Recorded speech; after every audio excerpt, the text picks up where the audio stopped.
मैं शिव शिष्य आदित्य सिंह आप सभी को प्रणाम करता हूं।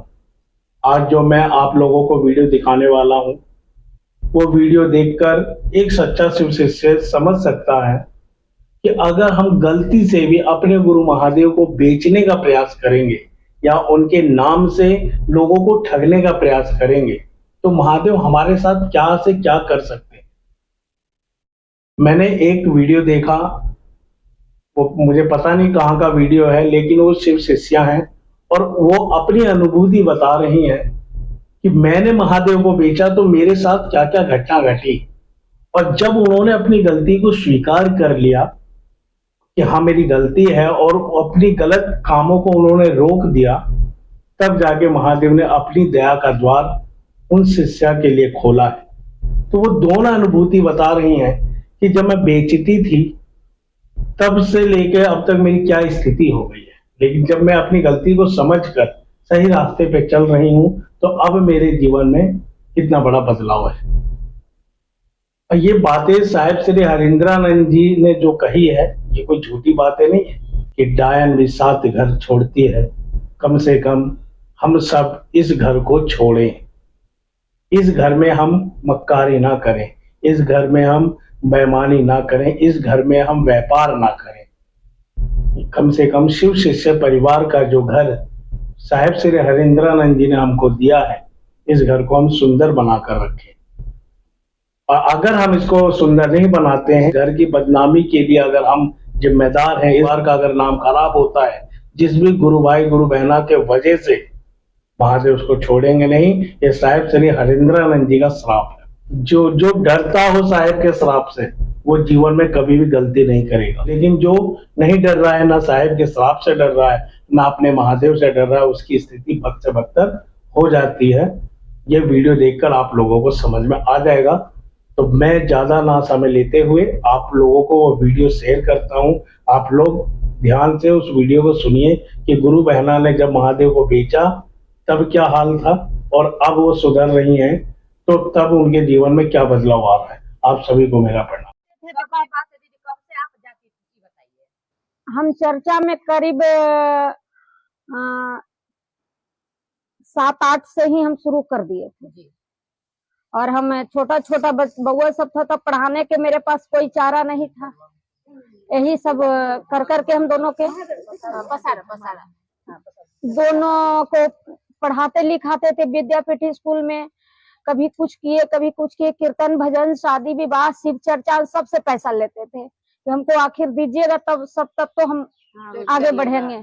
इस तरह से हम दोनों के परवरिश करके और यही करते करते, लेकिन हम जो किए चर्चा में जो पैसा लिए, हमारा कोई फलियत नहीं मिला। ये हम अपने महसूस कर रही हूँ कि हमने सब कुछ बना लिए, घर भी बना लिए, बेटा भी दोनों जवान कर दिए, पढ़ा भी दिए। इसको भी बीए करवाए हैं, उस बेटा को भी इंटर करवाए थे, जिसको कोई गोली मार दिया जो पता भी नहीं चला कि आज तक कि कौन इतना अच्छा था। ये तो इतना बदमाश भी है, वो तो किसी से एक शब्द नहीं बोलने वाला था, जिसको आज दुनिया में नहीं रहा। 2022 में इसका चला गया छोड़ के, और मैं एकदम अनाथ की तरह भटक के जिंदगी जीने लगी।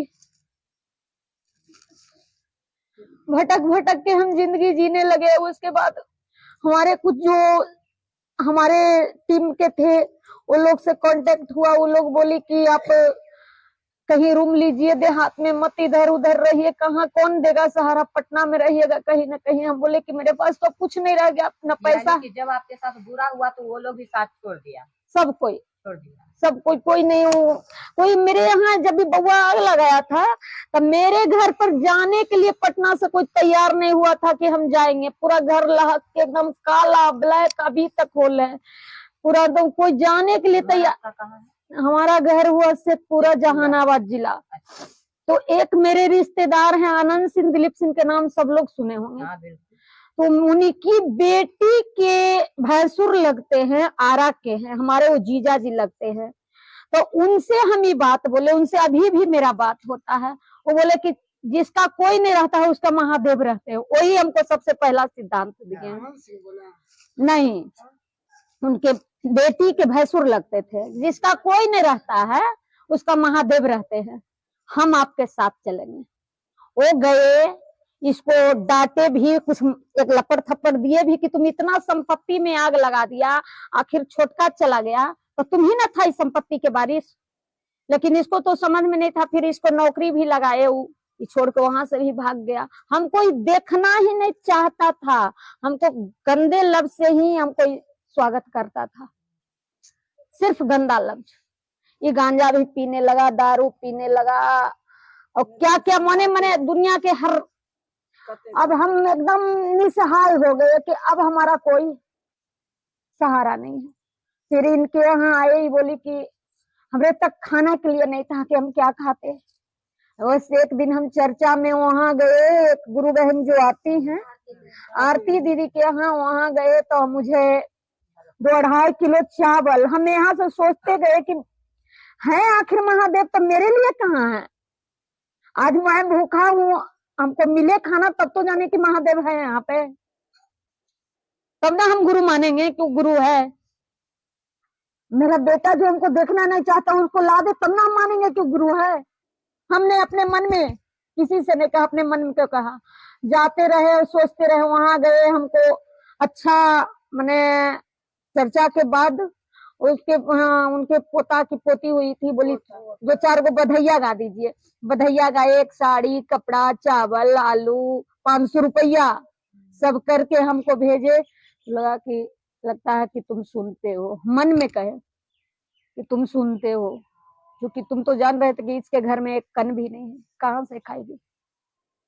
अब तुम हमको ला दो, अब तुम हमको, हम एक एक पल उसको परीक्षा लिया, अब तुम हमको लाओ तब हम जानेंगे कि तुम गुरु हो, और ला के दिखाओ। उस दिन हम मंदिर में सबके पास बताए ऐसा ऐसा बात है। फोन हमारे बेटा बोला कि माँ हमको जिस जगह पर बेटा आ जाओ बेटा। माँ अभी गाली भी दे रहा, माँ हम एक कम से कम 100 नंबर से फोन किया, कभी कहे ई नंबर पर पैसा भेज, कभी कहे ई नंबर पर पैसा भेज, कभी ई नंबर पर। अब भेजे तो कहाँ भेजे, एक नंबर से कोई एक अस्थाई ना हम छीन रहे ना जान रहे, हमारे पास 1 रुपया नहीं। अब जो आरा वाला मेहमान है उनको बोल रहे हैं कि कुछ भेज दीजिए ना। बोले भेज तो हम देंगे, अभी कहिए हम अभी भेज देंगे। उस लायक है वो परिवार, उस लायक उसके पास पूरा है, भेज सक, लेकिन हम भेजे किस पर। हम कोई अस्थाई आप बता ही नहीं रहे। कभी कहती है ये नंबर दे रहा, कभी कहती है ये नंबर दे रहा, कभी सब नंबर उनके पास हम ट्रांसफर कर रहे हैं, क्योंकि हमको कोई सहारा नहीं जना रहा था। उनके सिवा लग रहा था सुनाए किसको। एक महादेव है, अब महादेव के रूप में आए, क्या आए, उन्हीं से सब चीज बता रहे थे। पल पल एक ये सहारा बन गई कि चलिए हम भी आपके साथ है दीदी, आप घबराइए नहीं, आप घबराइए नहीं, आपके साथ हम हैं। और पटना में जितने भी गुरु भाई हैं वो सब आपके साथ है, आप घबराइए नहीं, आप भरोसा रखिए, आपका बेटा आएगा। आप लोग भी हिम्मत बहुत दिए। उस दिन भी हम आए, रो रहे थे कि हाँ, जहां ये बता रहा था कि मम्मी अब निकलने का उम्मीद कम रखो, अब बउआ जैसे गया हम भी नहीं रहेंगे, तो हम भीतर से फट गए थे कि एक माँ पर क्या बीतता है, तो माँ ही जब भी बोला कि माँ कोई 8 दिन के बाद ही कहता, माँ हम जिस से बात हो रहा था सबसे कह रहे थे भैया कुछ तो काम किया है। तो हाँ, कोई नहीं, इसको 1.5 महीना 2 महीना से ला के रखा है, इसको कोई कभी सूखा रुखाई खुद बताता था, कभी बासी तबासी जूठा कट्ठा दे देता, हम खा के रह रहे थे। अब हमको इधर से नहीं, खाना तो ताजा बनाते थे, चावल रोटी जो बनाना रहता था, चावल तो उधर मिलता नहीं था, कोई आदिवासी लोग ला के दे देता था। लेकिन कभी कभी पी के बहुत गंदा गंदा शब्द से ही हम वहाँ भी हाँ पूछिए यही पर जगह जगह सब जगह तारुए तारी बिकते रहता है, लेडीज सब भी उधर पीता है।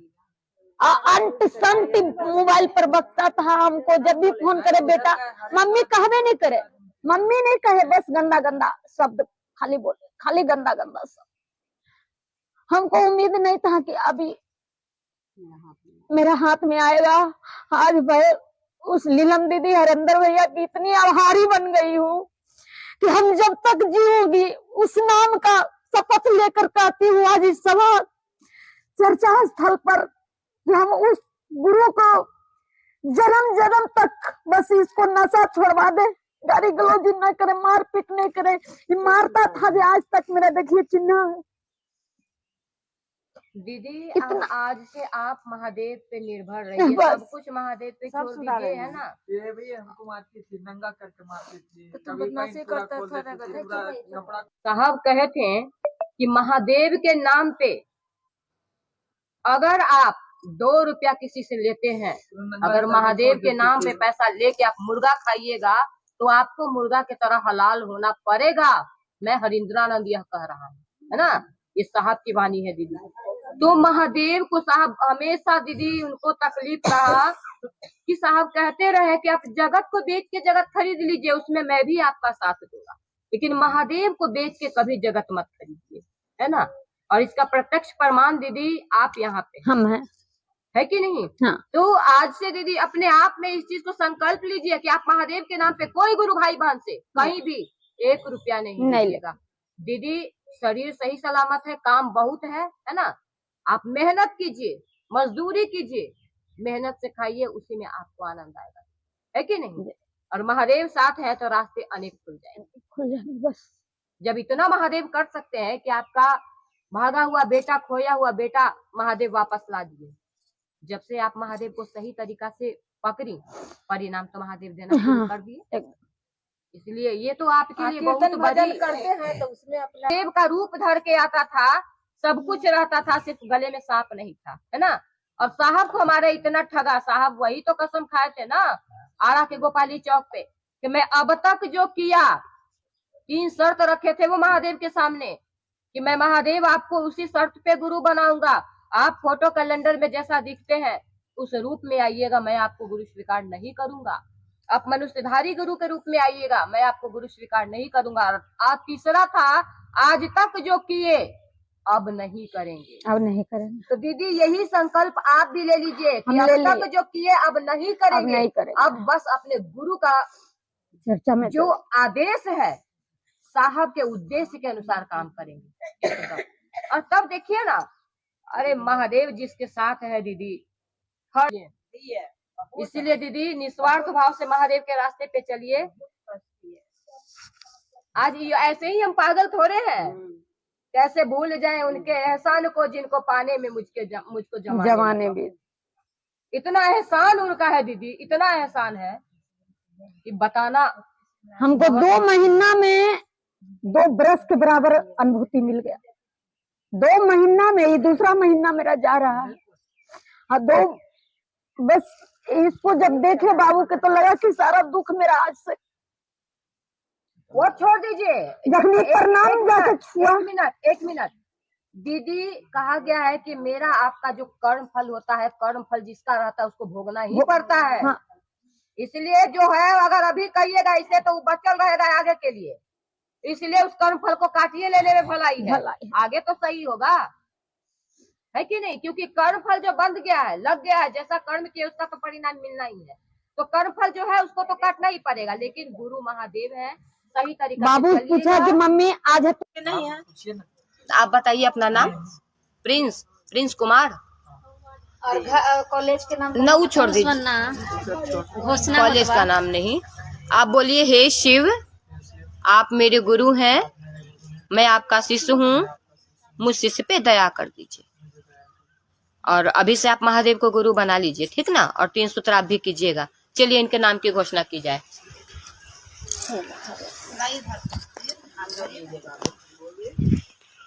प्रिंस नाम है ना। घोषणा है भाई, प्रिंस अभी से इसी क्षण से अपना गुरुदेव आदिदेव महादेव को बना है। इनके नाम की सूचना शिव के अंतरिक्ष में दिया जा रहा है, कृपया दर्ज हो।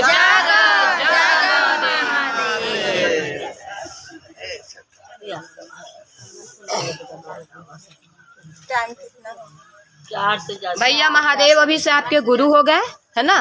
और 3 सूत्र कीजिएगा।